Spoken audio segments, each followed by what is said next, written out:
Welcome back. We just in the previous lecture we saw about step 1, 2, and 3.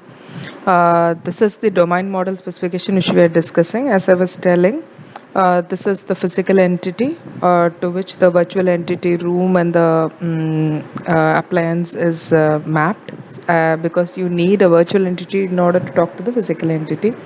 And then this is your hardware and this is the software resources. Device can be Arduino or Raspberry Pi or your ESP8266, and these are the sensors and actuators attached to the device. And then this is the software which resides on the device. So now you have a basic resource which could be operating system or the application which you write on top of it, which is used as services by the user in order to utilize the services which you're providing.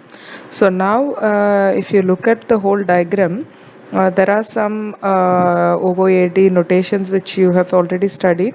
So if you see here, this is the one-way association.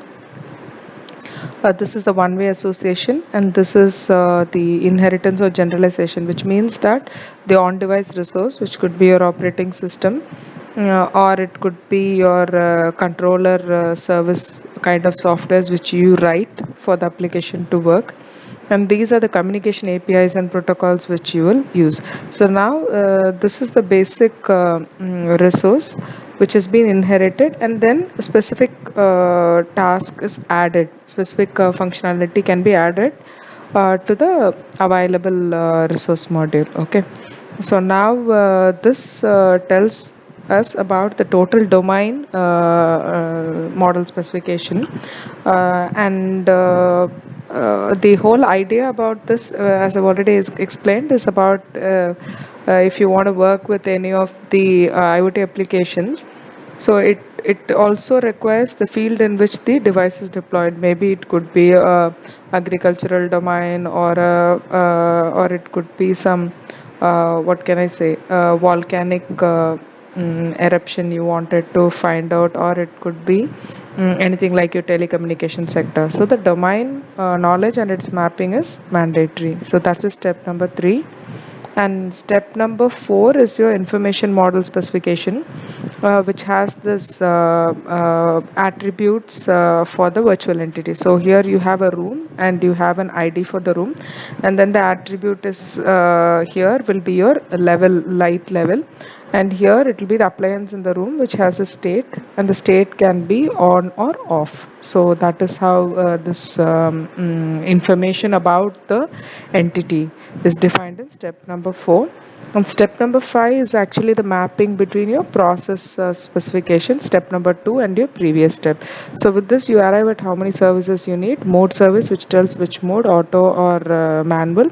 State service tells about on or off. Controller service, whether it is auto or automatic or your manual mode. Accordingly, either you take information from the database and react, or you do something and then you store into the database, which is given in the notes which is given here.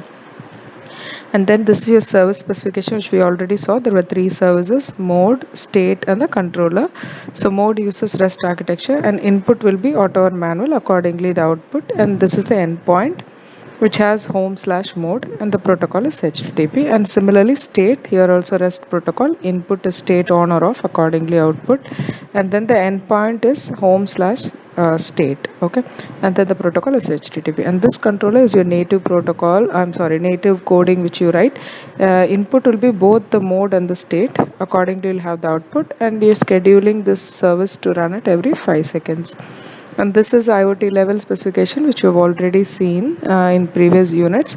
So it has a device which can be your Arduino or Raspberry Pi or ESP8266, and then this resource is your operating system. Controller service is the native code which you write on top of it, and database for the storage, REST service for the app to communicate to the database. And we are not going to use cloud for storage or analysis. Only the internet is provided, so that you will have remote access, and not, we are not using any cloud service. And functional view specification is just a mapping which is given: devices, sensors, actuators, and computing device. And then if you look at the resources, resources are the softwares which I told you. So it could be the communication services also included under the resources. And then in controller service, you have these services which can be the native service which we saw. And then database has two mappings if you see. So one is the security for the database, and the another one is the database management and the database server. And then REST will have access to the REST web services. An app has three linking, six if you see. So it will be related to the application management, application server, and the security part of it. And then the operational view is what you decide, what are the components which are required, and the mapping. So for sensors, light level, we are using LDR, and for computing device, Raspberry Pi, actuator, relay.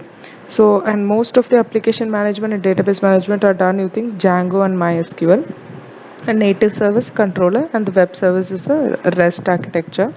And for authentication, we are very clear which is needed for web app and database. Communication API, we are using REST. Communication protocol, layer wise it is given here: link layer, network layer, transport, and application, which is mentioned here. 802.11 is your Ethernet.